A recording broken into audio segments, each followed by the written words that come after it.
It's New York Fashion Week, and for followers of this channel, it can only mean one thing, and that's fuck all. So we're instead going to talk about vintage lenses and adapting them to use on large GFX type cameras, because I saw this artfully produced video. Ever since we passed through the liminal space between film and digital cameras, I've always wanted them to converge, to combine a digital sensor with a film body. What does that even mean? Liminal? Let me explain. Is this your liminal space? This it? Am I violating your liminal space? Right. This advice could potentially save you $12,000. A film body isn't anything. It's an empty box with a viewfinder in it that has a mechanical shutter and a mirror. It has no impact whatsoever on the image quality, which is driven exclusively by the glass in the front and the film stock in the back. If you want to replace the film stock at the back with a digital thing, you may as well do that with any digital camera.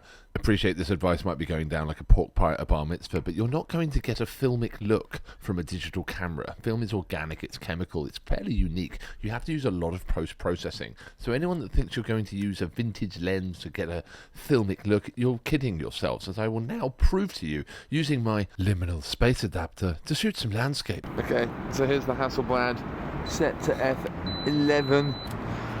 I know the beeps piss you off and I don't care. Okay, modern lens, beepity beep, bop, wop.